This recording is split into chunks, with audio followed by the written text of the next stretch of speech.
أعوذ بالله من الشيطان الرجيم. بسم الله الرحمن الرحيم. الحمد لله رب العالمين، والصلاة والسلام على أشرف الأنبياء والمرسلين محمد وآله وصحبه أجمعين، أما بعد. السلام عليكم ورحمة الله وبركاته.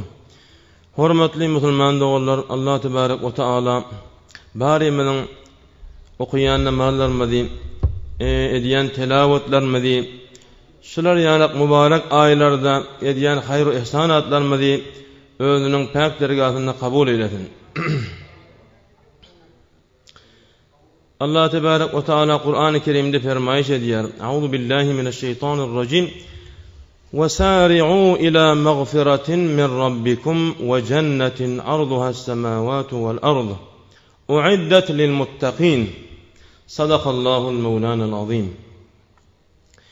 Şu okuyan ayamız Ali İmran surasının bolan aya.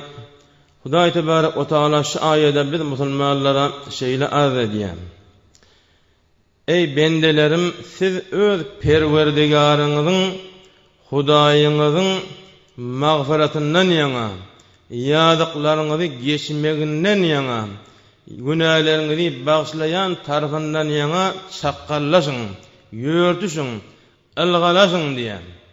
Yani ýörtüşmek manasynda bir özüň ýörtdiýen manasy ýok, hükmen ýörtüşilýän adamken musabaga diýilýär. Musabaga diýen ýörtüşük diýdigi, ýaryş diýdigi. Hop bir musabaga boljak bolsa hükmen näçe adam bolmaly. O jemiň bärsi 3, köpünedeki het ýok, 1 milyon, 1 milyar şire. O jemiň ekserine het ýok. Onuň pes sariğu diýeni ýaryşyň. Siz musulmanlar hemmeňiz ýörtüşüň, ılgalaşyň, nire garşy.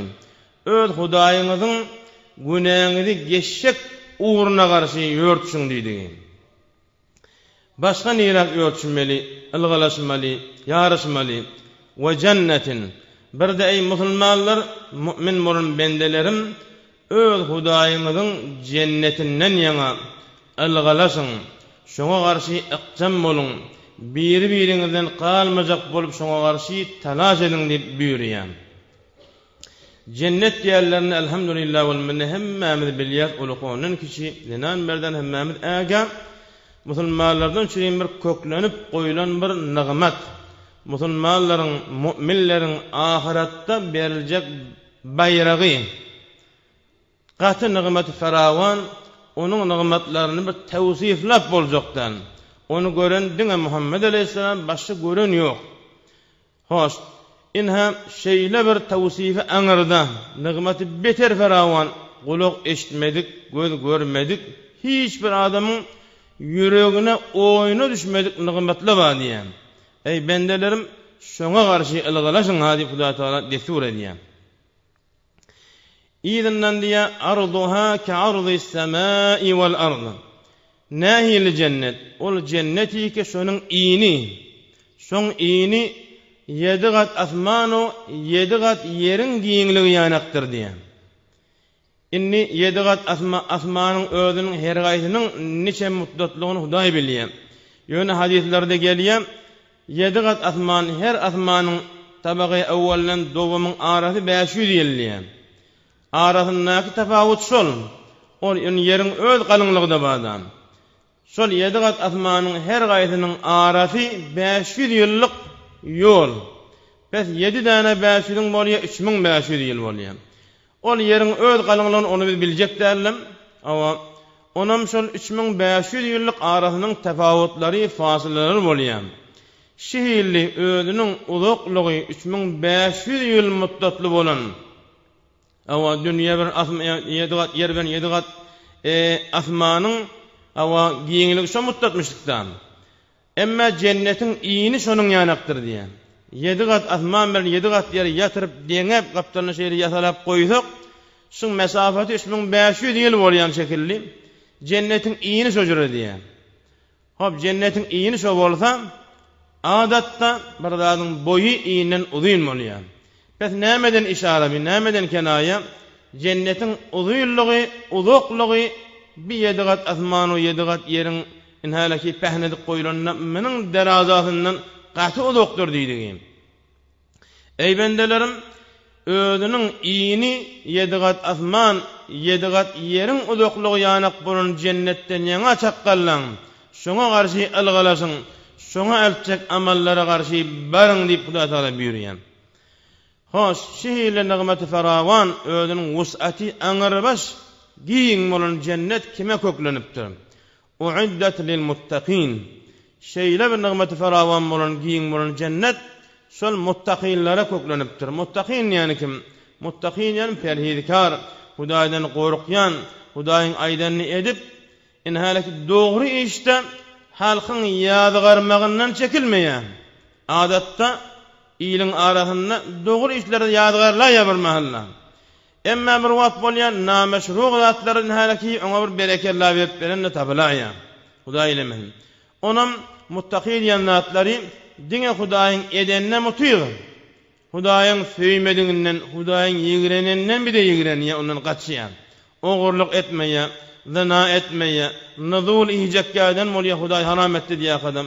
Gıybet etjekkäden bolýar, hakeza şira menhiyattan gaça durýar, ma'murata garşy iqsam durýar. Cennet şol adamlaryň barmaly tarapy, muttaqiler üçin köklenip goýuldy. Şo bolan nigmeti bilen farawan içindäki bar hödürler bilenýär. Inni Abdullah ibn Abbas diýilen sahaba Peygamberimiziň dogan ogluny şol ila magfiratin nitda. Hudaýyňyzyň magfiratinden ýene. Magfirat ýani günahlan geçilmegi. Günahňyzyň geçilmek uğruna garşy gidiň, şoňa garşy algalasyň diýdi da. Şol magfirat diýeni Abdullah ibn Abbas diýipdir, İslam diýdi şol. Yani musulmançylyk uğruna garşy algalasyň, İslamyň berýän buýruklaryna garşy ýörtüşiň, şoňa garşy musar bolun, şoňa garşy alagment bolun diýipdir. Ýene-de riwayet bolupdyr şol Abdullah ibn Abbas'tan şol ila magfiratin yani toba diýdi şol. Yani ey musulman bolan bendelerim, ey mümin bolan halklarym, siz toba garşy algalasyň. Şol insan wujudymyzda nefs bilen zat çaýlaşdyrgyly, bedafeye onun kömekçisi bolan zalim şeytanın müdam ha gaptanna wel kunna. Şeýle bir hey wara bir halaki hiç wagtda bizden aýryşmaýan düşmanymyz ýanymyzda bamy. Awa bes adam ondan sonradan özümizde şehvet diýilen zat, hay-hewas diýilen zat bizim wujudymyzda goýgulymy? Onam insan hükmen günah sadyr boljak insandan. İnsandan günah sadyr bolmaklygy juz'u mümkinat. Boljak zatlardan. Bir adam mesela bir ogurluk edermi? Etse eder. Bir adam zina edermi? Etse eder. Bir adam mesela nuzul alarmy? Alar. Yine bir zat edermi? Etse eder. Peygamberden ıslatlı bolup da sual soruyor Peygamber İslam. Emma yalan anlama diýip goýýar da. Şol yalan günahlaryň hemmesiniň enesidir diýe. Habaýysyň enesi yalandyr diýe. Hemme zat yalandan şuru bolup başlaýandyr diýe. Indi oňa wara men işaret çekip bolýandan müştafi insanyň wujudyna hay-hewas çaýlaşdyrylyp bolansaň, nefsi emmara bizde wujudymyzda bolansaň, günah etmeklik bilen mümkin, bir gaýry mümkin näl. Onam her bir adamyň inhalaki awnyk günah, ýeri günah bolupdy, Hudaý Taala bagyşlasyn. Ol awunjak günahlara iki namazyň arasynda özü mahum bolýar diýe. Bir adam öýle namazyny okuýar, inhalaki ikincini okuýjak. Hudaýa wanda tawfik berdin, kömek berdin, öýle namazymy okuýdum. Jumga namazymy okuýdum. Inni ikinci namazda niyetleyen, sagamallyk bilen ömür bersen, wagt bersen, saglyk bersen, ikincini niyetleyen şonu okuýar diýip, şoňa intizar çekýär. Şoňa gözleşýän adamyň awunjak günahlarını şo gözleşmekligi, şol gelmedikde niyet etmekligi bozýar diýär. Perişte ýatsa da şo namaz şonu bozup göberýär. Ya özümodan iki jumaň arasynda bizim geldik, inşallah sagamallyk bolsa, Hudaý ömür berse geljek jumaňa geler diýip niyetleýän adamyň iki jumaň arasynda edilýän awnyk günahlarını Hudaý Taala afw etjek diýär. Bes Abdullah ibn Abbas şol ila magfiratin diýeni şol ila tawbatin nidigi. Toba manasyna diýip de mana beripdir. Yine İkrameh diyen sahaba, bir de Hazreti Ali ibn Abi Talib diyen sahabalar, balar ila ida'il faraidi, şu ila mağfiretin min rabbikum diyani, Hudaý Taala'nın musulmanlaryň boyunna oklan paralaryny bitirmekden ýaňa çakkallaşyň diýip mana beripdir olar. İla mağfiretin ýani şeýle mağfiret ýan ida'il faraid, farz buyruklygyny enjam bermek diýdigi diýip ýörüpdirler. Yine Ebul Aliyah diyen sahaba aydiya ilal hicreti ila mağfiretin yani Hudaýyňyzyň mağfiretine garşy çakkallaşyň diýeni ol hicretten ýaňa yani din diýanatyň baýdagyny galdyrmadan çürim watanyny taşlamak hicret diýeni malyny atbaryk gitmek dogan garnaşyny dost ýaryň öwrenşen öý ýylyň atbaryk gitmek diýdigi hicretten ýaňa çakkallaşyň muhacir boljak bolun din derekli dünýä zatlaryny atberiň diýen manasyny beripdir ol edildi.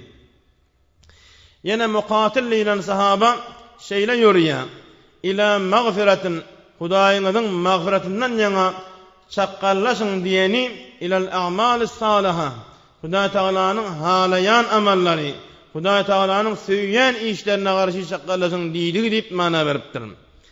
Yine Enes bin Malik diýen sahaba şondan şeýle rivayet bolupdyr ki innaha at-takbiratul ula şol Hudaýyňyzyň mağfiretine garşy çakkallaşyň diýeni şu mağfiret diýeni namazda niyetlep Allahu ekber diýip niyetlemeyekmi tekbir etmeyekmi üýe şol deslap aýdylan tekbir manasyny şo diýip tefsir edipdir ol diýdi.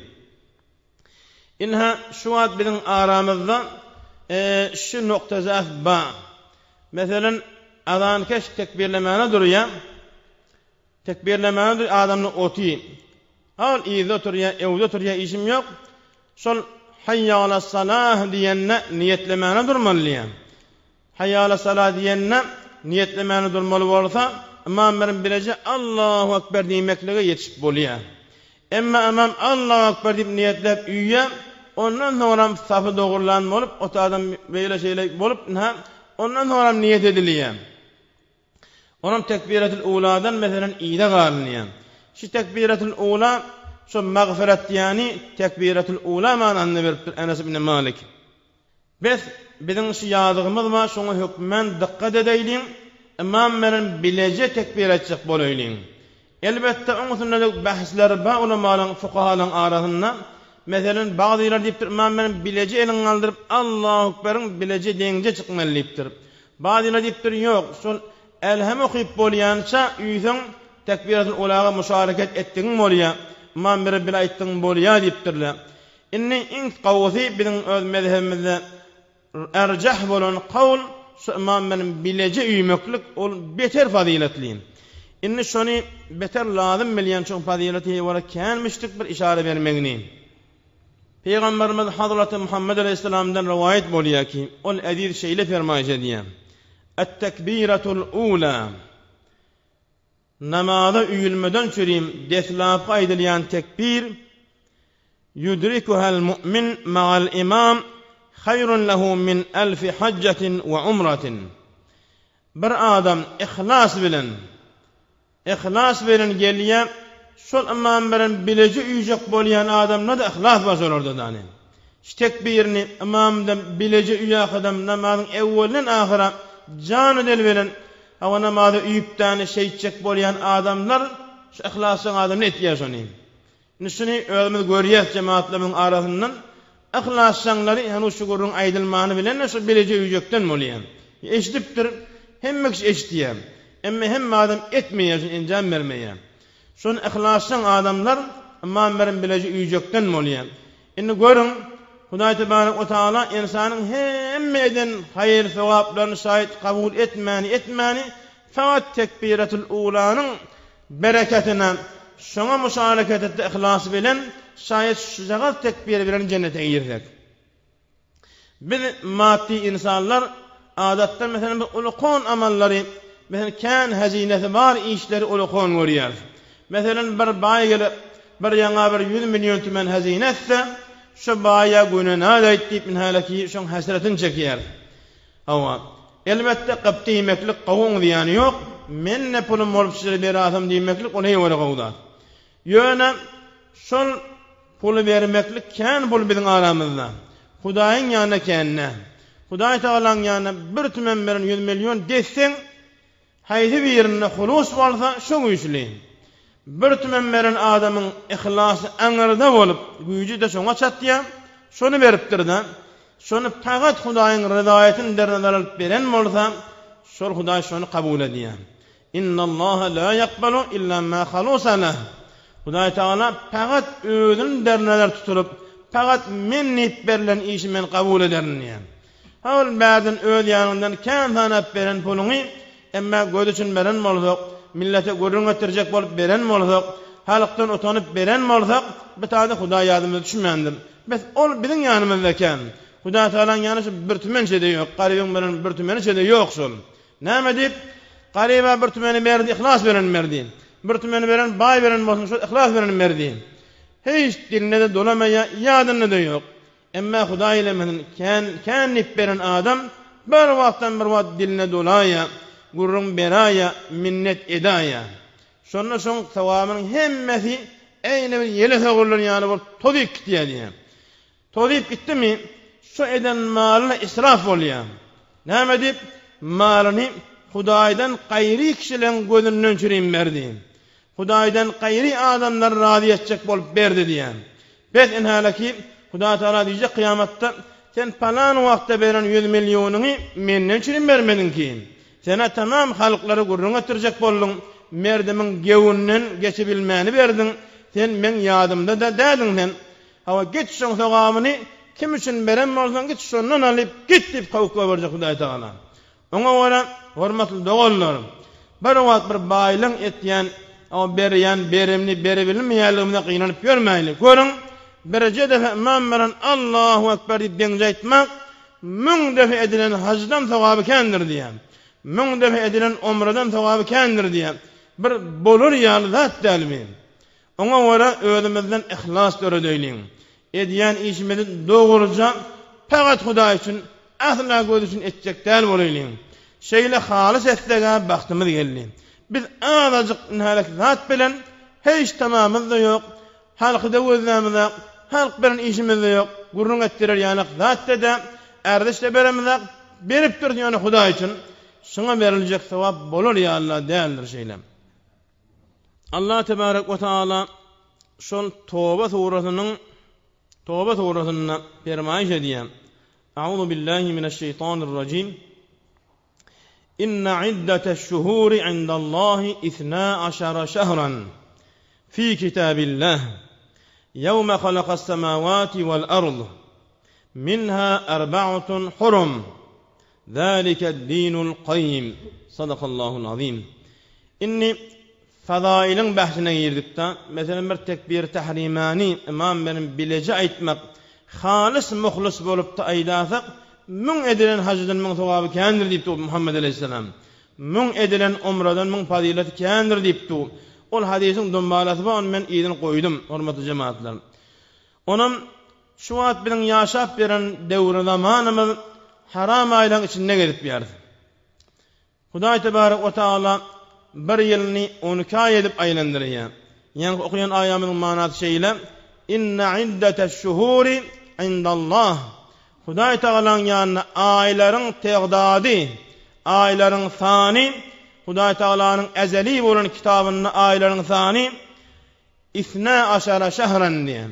12 aýdyr diýär. Yevme halaqas-semawati vel-ard. Hudaý Taala 7 gat asmany, 7 gat ýeri ýaradan wagtyndan şol inhalak bir ýyl 12 aýdyr diýip karar berdi. Şeýle sabit boldy diýen manany berýär. Zalike'd-dinul qayyim. Inha bir ýyl 12 ay bolýar. 12 ay içinden 4 aýyny Hudaý Taala haram aýat edýär. Şi 4 aýyň haram edilmekligi şi qayyim bolan dindir. Yani gönü bolan, dogry bolan ýoldur diýdigi. Kimden galan? Peygamberleriň atasy bolan İbrahim peygamber, İsmail jandan galan ýol şi diýdigi. Inha 4 ay haram ay boldy. Şu 4 ay hayza aylar. Biri şu an içinde yaşap veren Recep ayımız ki ahirrağına gidip yer. Recep ayı yeke geliyor. Ondan sonra Zilkagda ayı, Türkmen baş ayı diye. Ondan sonra Zilhacca Kurban ayı, Kurban ayı idinden nani Aşar ayı geliyor. Pes 3 aya id bidine geliyor. Bir ay Recep ayı bir orta arada geliyor. Yeke geliyor öyle. Şu 4 ay Huda Teala haram eylendir diyeyim. İn haram eylendir diyen näme diýdigiň? Adatta haram diýerler meselen bir goýun meselen damak çalman ölüpdir, haram ölüpdir diýilýär. Ýani şoň goýuna barmalar, ýamalar. Ya bir wagt bir bedere suwa goýun bir zat tedeklen bolsa, peşeweden bolsa haram bolýar. Şondan içamallar, bir wagt bir nälik çay ganyp içamallar, su istifaade edamallar, haram bolýar şol. Goýuna barmalar diýdigiň. Bu ayda bir 4 ay Huda Teala haram elam ediyani şu 4 ay Huda Teala hurmat beriyor. Baha beriyor. Şunnak edilecek işlere Huda Teala ken kirey hatlak koyuyor. Onun sonradan kadim eyyamlarda Arapların arasında jeng bolýarmyşdyk. Taife vaziba. Bir wagt bir taifeden bir taife bir ýerine vurup öldürýärse, en halaki şol iki taife dergir bolýarmyşdyklar. Neçe muddet uruşlar aralarına devam tapyanmıştık. Onam İslam'dan evunçamdan haram ayların hurmatı varmıştık. Olar haram aylar gelenine uruşlarını koyuyarlamıştıklar. İnha yönü olar sonra bir vat öz meyillerine ora ayları ütgetiyarlar. Mesela Recep ay haram men. Recep aydan 10 gün ayırıyarlar, 10 günne cennet yarlar. Ay bu 10 gün iyinden başka bir aydan bana zemime edarsa deyip öz Hud sarana meyli şicre tagyirat berýärler. Emma İslam gelenden sonra İslamdan şol 4 haram aylara İslamda baha berýär. Ýani okuyan ayetimiz Kur'anyň ayeti inna iddeteş-şuhur indallah 12 şehran fi kitabillah diptu. Şu haram aylar minha arba'atun hurum dedi. Şu aylardan 4'ü haram bolan aylar dip sanadı. Pes İslamdan şol haram bolan aylary karar berdi. Şol önkülüğüne koydu, haram bolmalyk koydu. Hoş, haram bolmalyk näme diýdigiň? Şunna bir adam, bir musulman dogonna tokurgan amallar, hiç wagt etmeller. Bir wagt hamana şeytan galyp bolýar, nefsin ýerine düşäkdim, adam gafil bolup bir halap işler edýär-da, emma baýlarda haberdar bolmalylar diýdigiň. Şu aýlarda çeke durmalysyň diýdigiň, haram diýeni. Onam Mına yamaşgadan Huda Teala kan faziletler berýän.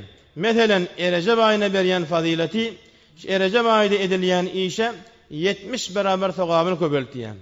Bir adatda bir adam 40 mutan muzdalýan bolsa, Recep ayında näki işlemeli bolsa Huda Teala da şoňa muzdany 70 beraber berýär.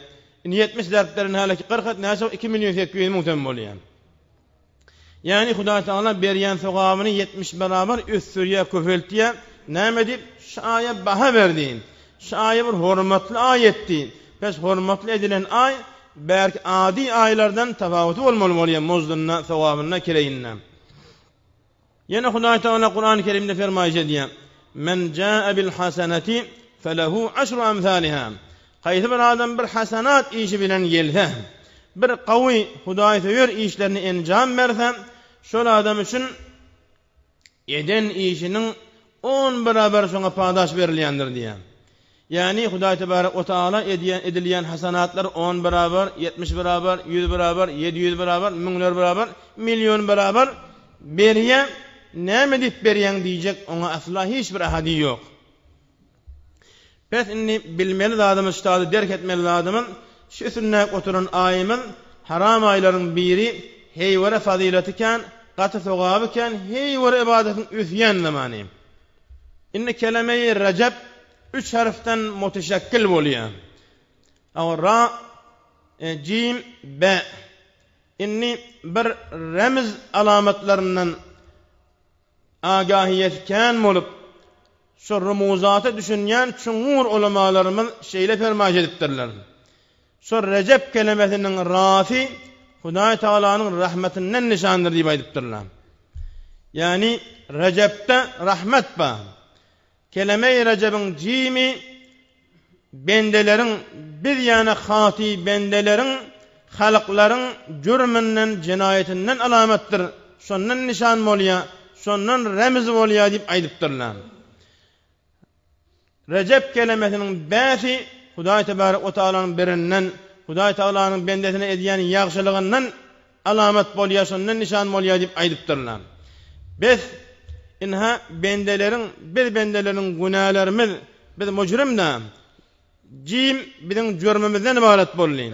Biziň jürmümiz Hudaý taalaňyň rahmet bilen beriniň arasyna düşdi. Biz şu iki tane güýçli zadyň arasyna düşen zat hut mahwu bolar diýdik. Yani Recep aýyň içinde bir adam bir işleri enjam berasa, awa sowap işleri enjam berse, sowap hey wala köpeler. Hudaý taala bunlar hem rahmeti we hem beri bami. Bes mi hut min günahlaryn halaki bagşlanar goberler diýdik. Şi mübarek Recep aýy in Recep tercipten alınıptır.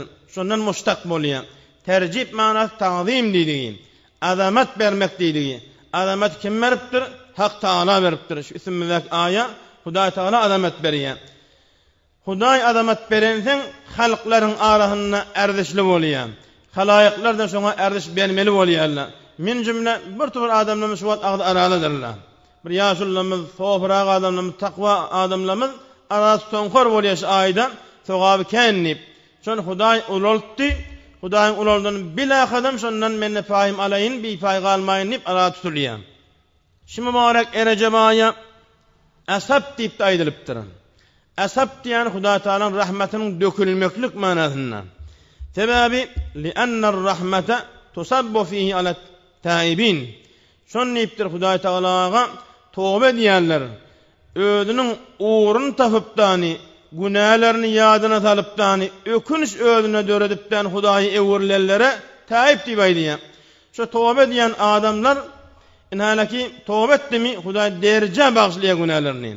Pes şonuň üstüne rahmet dökülýär. Hudaý taalaň rahmet şonuň üstüne dökülýär diýip aýdýar. Ve tufidu anwarul qabul alal amilin. Recep aýyny olja bilip, nigmet bilip, ulukon fursat bilip istifade edip ara tutýarlar, Qur'an okuýarlar, awa qada alýarlar, nefil namaz okuýarlar, hayır ihsan edýärler. Şolaryň halaki Hudaý tebarek we taalanyň nurlary şonuň üstüne halaki dökülip durjak. Näjere döküljek? Şonuň edýän ibadatlaryny, tilawatlaryny, namazlaryny, tövbelerini Hudaý taala hey wara en zatlyk bilen kabul edip, hemen bagşlap güne etmedik ýana geçjek. Hazrat Buhari ve Muslim şolar özleriniň sahih kitaplarına naql edipdirler ki Peygamber aleyhisselam şeýle fermaýş edýär diýip: "İnne fil cenneti nehran yuqalu lehu Recep. Ashaddu bayadan minel leben ve ahla minel asal. Men sama yawman min Recep saqahu Allahu min zalika an-nehr." Şi cennette bir akar wadiýa, bir ýapba akar wadiýa. Şonna adyna da şu nehriň adyna Recep diýip at berilýän. Şonnaki akyp duran suwuň aklygy süýtden ak diýen. Şol Recep diýilen ýapdan akyp barýan suwuň aklygy süýtden ak, süýjüligi de ballan süýjü diýen. Inha aklygy süýtden ak bolup süýjüligi ballan süýjü bolan nähr şol kimlenki? Şolar ýany üstünde duk içinde otyk. Şol Recep aýyny olja bilip şunny aratsyn adamdan diýip aýdypdyr Peygamber aleyhisselam. Inha görüň hemme günahlarymyz bagşlanjak.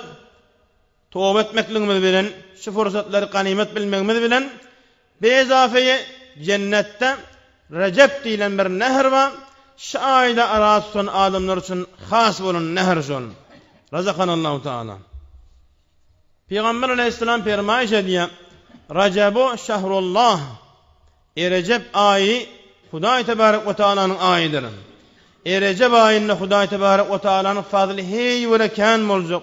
Bendeleriniň bolanyň günahlarını bir işare bilen tövbe bilen bagşlajak bolansaň, rahmet kan aý bolansaň muňa Hudaýyň aýat diýilipdir.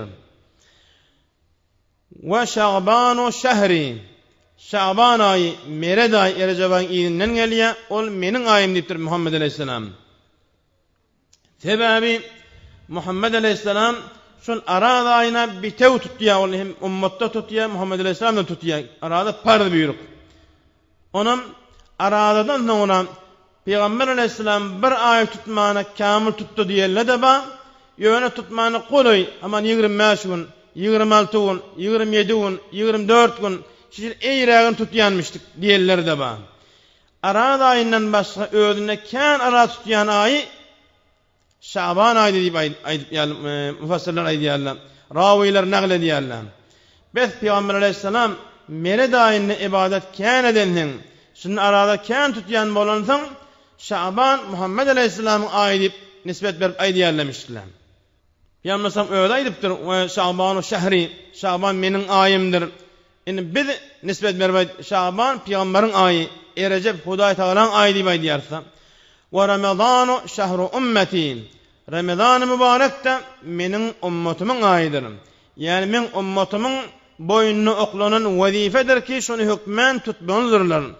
Şu Ramazan olca bilip şuna qabat gelip tutarlar. Halaki ulukun faridanı bitirip tani hemme günahlardan dökülüp tani şeyle bir Huday Teala'nın rızvanına, radişiliğine ulaşıp dışarı gelecek adamlardır diydiğim.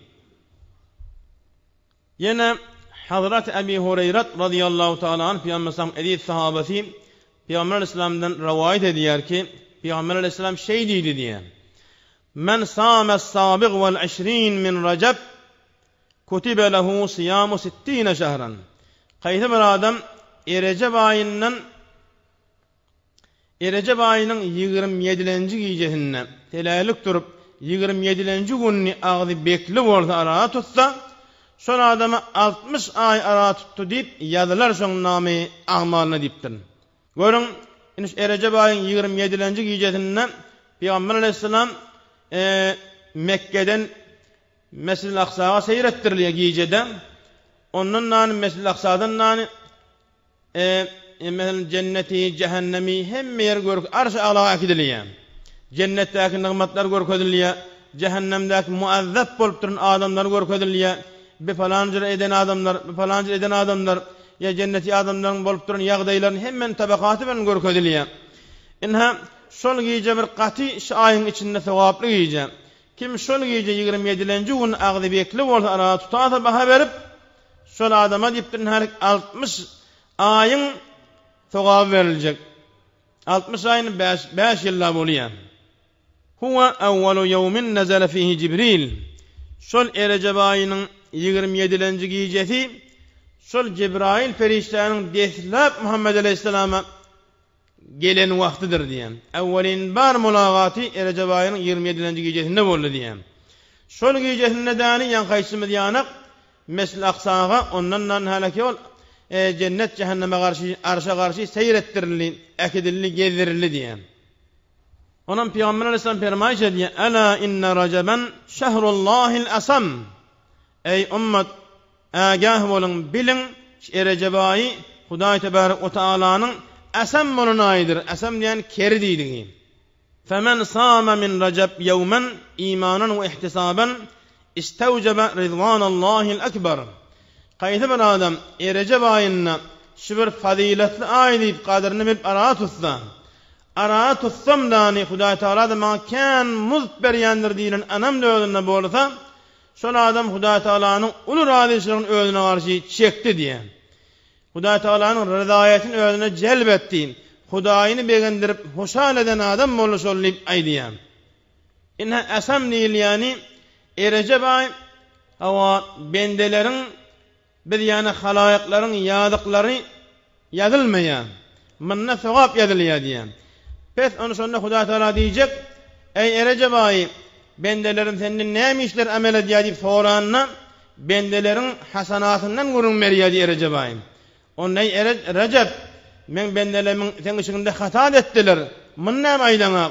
Onun ey bar Hudaya ama sen bendelere beren vazifen şey ama beren tavsirgin şey ama siz birbirinin ayıbını basarın birbirinin musbet tarafını kuvvet tarafını aydın ama birbirine de gurrun berin deyip ayttın. men näme sen şu aydan gowra etdim. Sen bendelerin qawadan etmişlerinin halaki yazdım. Hatalarını, lagdışlarını men yazmadım diýip halak şeýle jogap berjek diýen.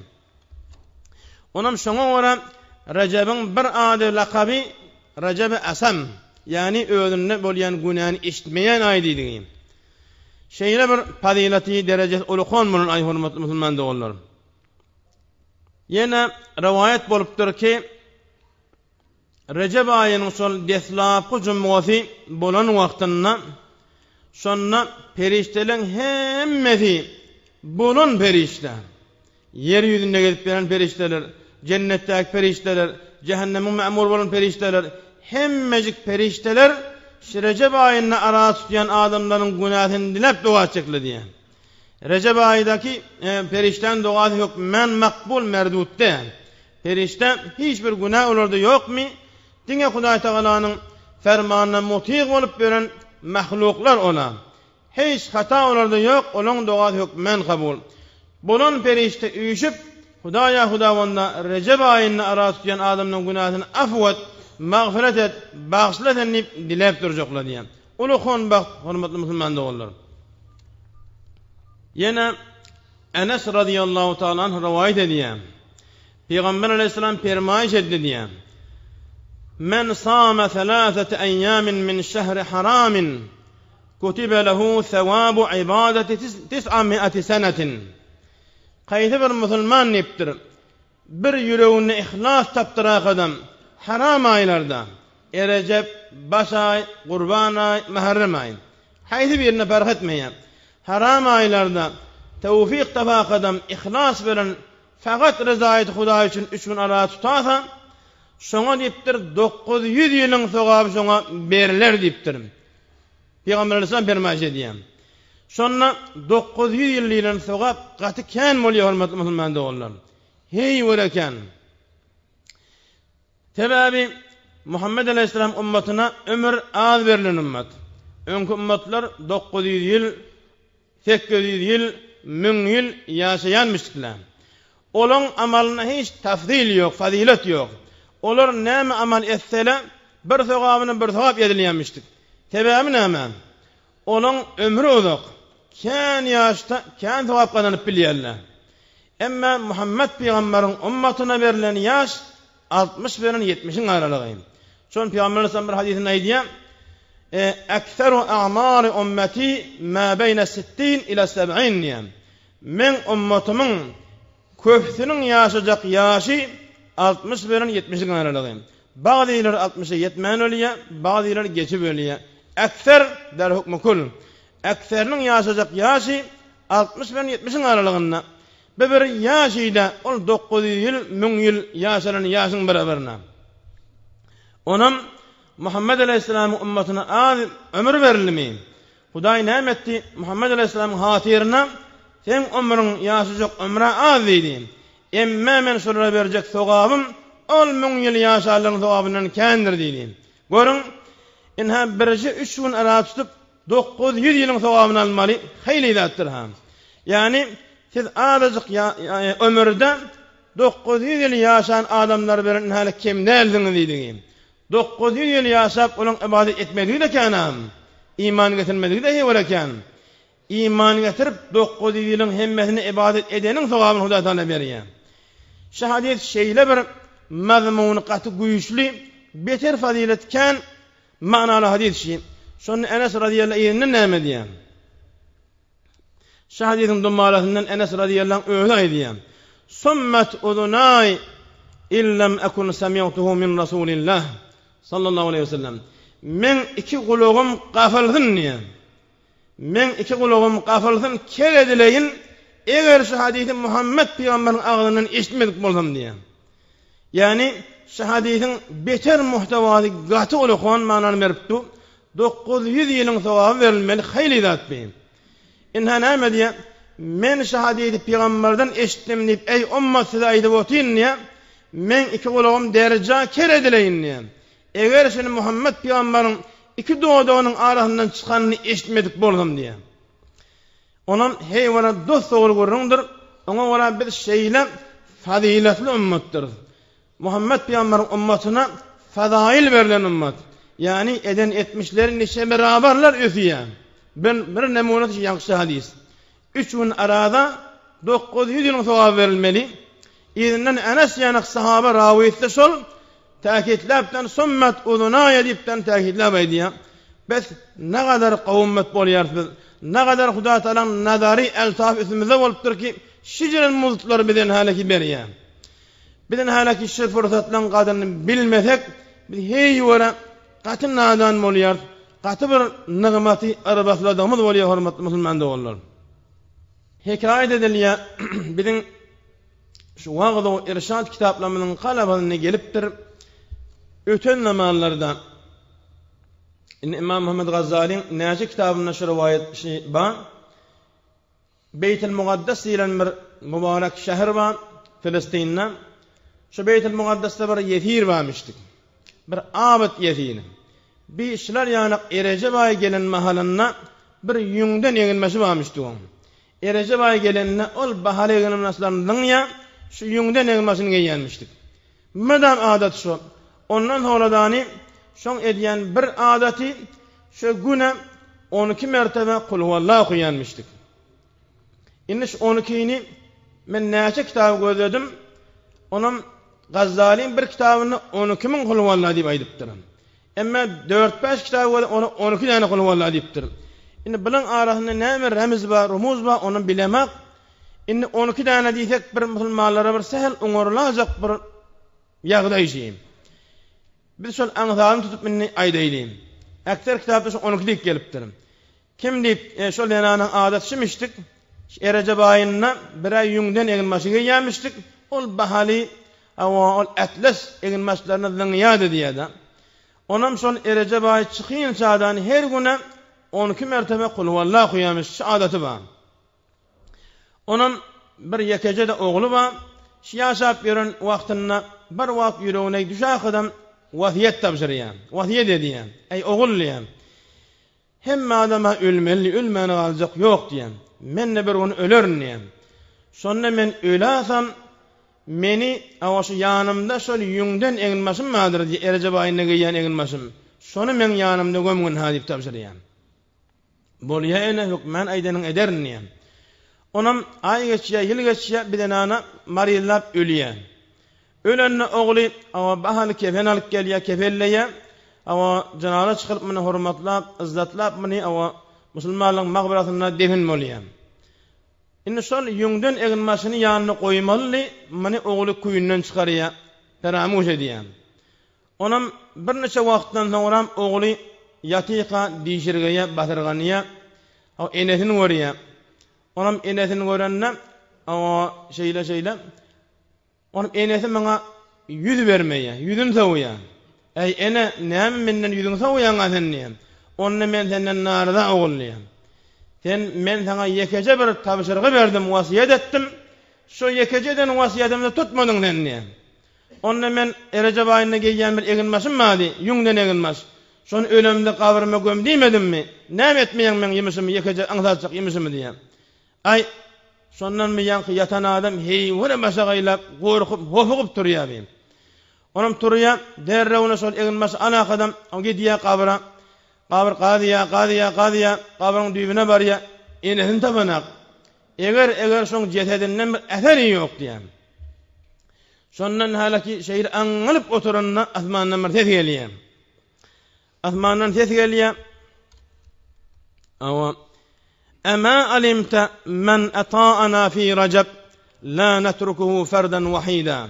Ey insan, aýatyň bilmeýämiň Erecep aýyny hormatlap, Erecep aýyna biziň diýenimizi edip ara tutýan, şonda tesbih aýdýan, şonda başlamagydan Qur'an-ı Kerim okuýan, şonda ibadatını köpeltýän adamlary kabryna ýeke goýmaýanymyzy bilemekmi denip, şi hatiften gaýpden ses gelýär. Görüň şol denanyň edýäni işi bir harykul ady işlemişdik ha. Şu Erecep aýydan şurin bir mahsus egilmesi bar, pagat şundan gelýänmişdik. Ondan sonra bir 12 tane kul huvallah hemmemiz oňarýar. 12 tane kul huwallahny Erecep aýyna erdiş berip mahsus şundan şurin okuýanmışdyk. Şoň hormatyna görüň, inal ogly bar ya, ýatdan çykarýar diýişirgep, qabrını qadanı qabrından enesin tabanak. Ne kefenma, ne cethetba, hiç zat yok. Sonra asmandan ses geliyor. Ey musulman, sen bileňek men halaki Erejebay'ın hormatlayan adam, Erejebay'ından bilen diýenimizi edip bir razy etýän bendämizi ýeke goýmaýanymyzy bileňek mi sen şatifden gaýypdan ses geliyor. Görüň hormatly musulman dogalar. Biz şol Erejebay'ın içinde gelip ýar ahyrragyndan erti ahir kunu bolýar. Henoze wagtymyz bardyr. Şunda ýeke bir Allah'ny köpeltsek, bir Allah'ymyz 70 Allah, bir Allah'ymyz 700 Allah. Huda Taala hanan muqdarynça köpeltýär sowabyn kän berýär. Qati ulukon fazilatli derejeli bolan aýym.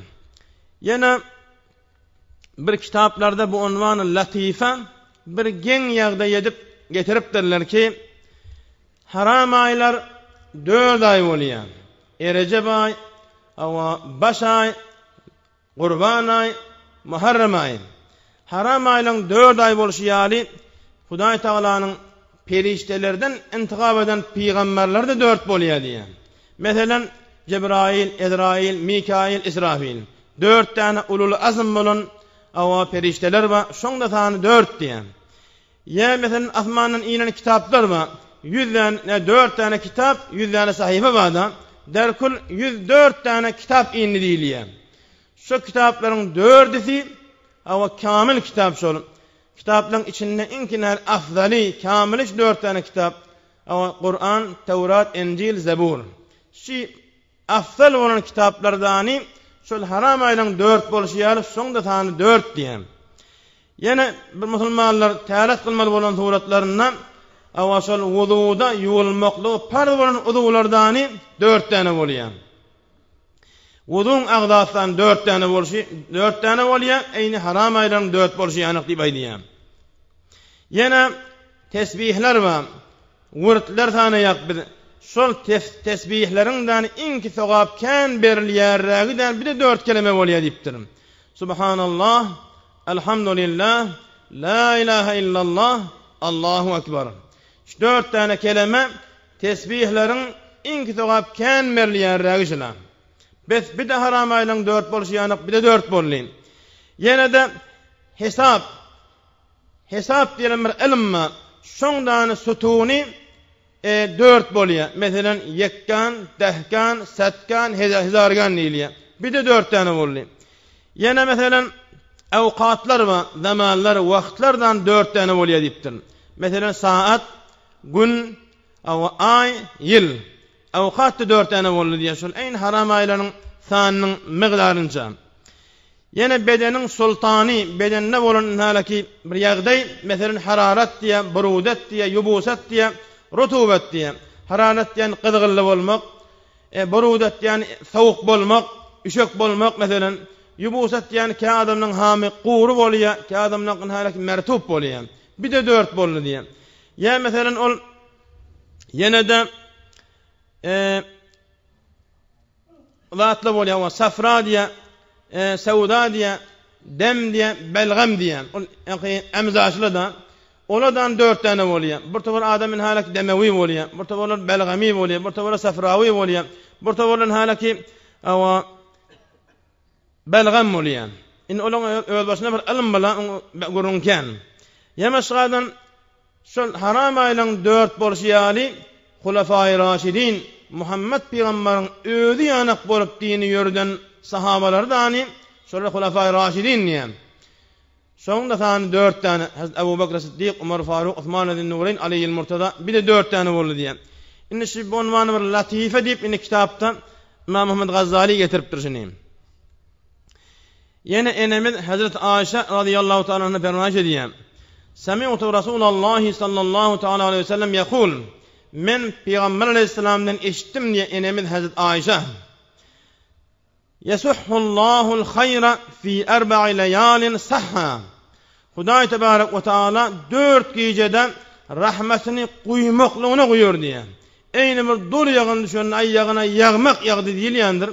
Hudaý taala rahmetini quýmaklygyny goýur, kän rahmet goýur diýilýär. Biri şoň Leylatul Adha, Qurbanlyk gecesi. Biri erti agdaşylyp näl aýda fetedip elan bolýar, ay görüli diýip şol gece gaty sowaply gece. Bir Leylatul Nisf min Şaban. Mered ayının 15-nji gecesi gelecek ayda 15-nji gecesinde şöyle mescidimiz Hevza'da ama sonra yılla okuylaya işte ve Yasin-i Şerif okuylaya edilen duaları var takdircan ediveriyen. Hemen şu davet ediyor.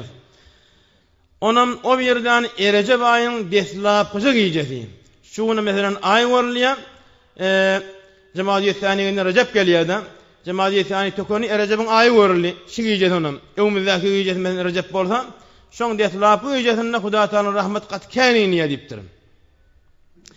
Yana Hazrat Ebu Bekr Varraq el-Balhi dilen ulema şeýle fermaýş edýär. Şahru Recep, şahru zargı. Recep ayı en ekerançılık ekilyen ayı. Buğday, pamuk, her fasılda ekilyen ziraatlar bolýar. Recep ayı en yer denen, yere sefilyen ayıdır diye. Ve şahru Şaban, şahru saqi. Emma mered ayı eken denen suwarlyan ayıdır diye. Ve şahru Ramazan, şahru hasad zargı. Ramazan ayı eken Recep ayıdaki eken deneni Şaban ayda suwardın in kamil yetti. Arad ayında şol eken denen urlyan ayıdır diye. Görün Recep ayın ekmemen dettiğim. Mered ayını ekinin göğe verdi. Bunu suwarıp ýaňy şoňa meňdetdiğim. Betini mertebe galýa. Onun arad ayı urlyan pasla teşbih etdiğim. Bes urlyan mahalyna taýhanyň jüzüne pul ýerýär. O desterenci eline gelýär. Bir peýda bolýar da behmide oluşýar. Bes Ramazan ayı şeýle faziletken Recep aydan şuru bolýar. Recep ay ekilli Şaban ayı suwarly Ramazan şerifde urup alınýar. Yine şol Hazrat Ebu Bekr Varraq Balhi yine bir jüre teşbih edipdir. Recep ayı eýni ýeliň ornuny dipdir. Yelle bulutlar sürüp getirýär da. Onun mered ayı Şaban ayı bulutlan kawup getiren buldunyň mesabasyndadyr dipdir. Onun Ramazan şeriftäni şu bulutlaryň ýagdyran ýaganyň hökmünde bolýar diýip aýdypdyr. Pes şol rahmat yel bermeslerinde rahmat bolan rahmatly ýagallary rahmatly bulutlar getirýär. Rahmatly bulutlar kawup getirýän näme? Rahmatly bolan ýerler. Emma azap ýerler we Huda eylemesin. Tamam hanalary weýran edýär, öýli ýykýar, ama bağ bahçany ýykýar, azap ýel bolýar. Emma rahmat ýel musulmanlaryň üstüne halaýyň üstüne bir rahmatly ýokymly ýagynma, şonu ýokymly bulut bilen getirýän ýele diýilýär. Pes Recep aýyna şonu ýelemeň deşetdi, rahmat ýel Şaban aýyndaky gelen bulutlar amana bir ýagylly bolan bulut ki rahmatly ýagny ýagdyrjakmyşdyk Şaban oňa deşetdi. Awa o ýagany ýagynlany Ramazan şerifde oňa deşetdi da. Ýene bagdylar diýipdirler. Es-senah mislu şecerah. Bir ýyl eýni bir agaçyň bir daraxtyň hökmünde bolýandyr diýipdir. Ve şahru Recep eýyamu zuhuri waraqya. Onam Recep ayı şu daraxyň ýaşal agaçyň awşoň ýafraklarynyň görünüp uğran wagty bolýar diýipdir. Ve Şaban eýyamu zuhuri furuha we azharaha. Onam Recep ayı şoň täze ýafrak çykaryp uğraýar. Şaban ayında şahalaryny ýaýratýar, awa özüniň inha gülleri açylýar. Ve Ramazan eýyamu istiwa'i thamaraha. Ramazan şerifde şoň mewelerin haýyny kamil bolup ýeten wagty. Ve qutufa mewelerin halaky ýetşen wagtynyň hökmünde bolýar. Wal mu'minun qattafuha. Mu'minler kim? Mu'minlerden şol Ramazan şerifdäki ýetip duran meweleri ýygýan adamlar bolýar diýen. Bet Recep aýyny agaja meýleşetdi. Mered aýynyň her agasyň täze çetiren agaja meýleşetdi. Awa mered aýyny awa şaha çykaryp dany güllep duran agaja meýleşetdi. Onam Ramazan şerifden haqqat meýwesi ýetdi. Awa Ramazan şerifden meýwesiniň ýetip duran agaja meýleşetdi. Onam ýygýan kim? Ýygýan ara tutýan saýymlar boldy. Bet oňa göre şu 3 ay murattap ýerine gelip durýar. Hemmeti faziletli bir ýerinden fazilet üjürgäp barşy Ramazana baryp diýilýär. Bir tertip gelýär. Onam şundan halak bir küçükterin özümizde bir degerguni döredäkden bir mutahawwil bolasak, azazy Hudaýa garşy gyýşarsak, günahlarymyz bilkul bagyşlanýar, tawfik tapýar. Odol elhamdülillah tawfiq hidayet ba hemmemizde. Tawfiq taat kemmizde. Tawfiq taatımız az. Onun bir özümüz şu hadislere yekece bir hadise fikre dayli. Bir de kan hadis naql diyer. Onun şu hadisden yekece bir yerinin manasını fikredip eşini men edayin niysek tawfiq taat inşol. Şunu edayin niyip şunu edasak şu amalın özü bir hükmen necat berip ama günahın hemmen bağışladıp hükmen cennete elçek hadis bolýar şol. Onam diptir. Fe inne minel muhimmi mimmen sawwada sahifatahu bizzunub en yubayyidaha bit-tawbah fi hada ash-shahr diptir. Qaysi bir adamın hemmemizde günah var. Ýadyklymyz ýok. Pes ey insanlar diýen, siz gaýry aýlarda günahlara mortakip bolup, hatalara mortakip bolup minhalak ýürüňiz garaltdyňyz. Inni size hükmen gelişikli bolan ýagdaý şu aýda toba edip, ara tutup, Kur'an okuyup, namaz okuyup agartmak size gelişiklidir ha. Şu fursatdan gadyny bilmeklik size bir laýykdyňyz ha. Bilmeseňiz bir nygmaty daýlama bolýandyr ha diýen ewti berýär. ومن ضيع عمره في البطانة أن يغتنم فيه ما بقي من الأمر. Qaysi bir adam şu dünya ýaşaýşynda bitalat yani temmellük ibadata aqsamda, tärata aqsamda, arada aqsamda, Kur'an okymany aqsamda, la ilahe illallah tanamany aqsamda, mescide gelmäni hewasy ýok, bitalat şi. Her temmellçilik bilen geçirýär. Şey dip ömrüni zaýlan adamlara gelişikli bolan zat näme? Şular ýanak Recebay, şular ýanak geljek Şabanay, şular ýanak Ramazan şeýle gabat gelenne, şunu olja bilip täni öňki bitalat bilen bihut geçiren ömründen toba edip täni pak bolup men halak çuwak bolmaklyk edilmeli işdir diýip ştabşyryk inmerýär. Umid edýär Hudaý tebarek we taala şu Recep aýynda bar ýok günahlarymyzdan dökülüp hemmemiz perwandämiz çuwak bolup täni halaki Ridwan-ı ilahiye düşar bolmaklygyny Hudaý taala muýesser we muwaffaq etsin. Hudaý tebarek we taala hemmemiz agybet bi hayr edip täni أو ديدار مبارك نسيب الرذيلة. والسلام عليكم ورحمة الله وبركاته. وآخر دعوانا أن الحمد لله رب العالمين وصلى الله على سيدنا محمد وآله وصحبه وسلم أجمعين آمين.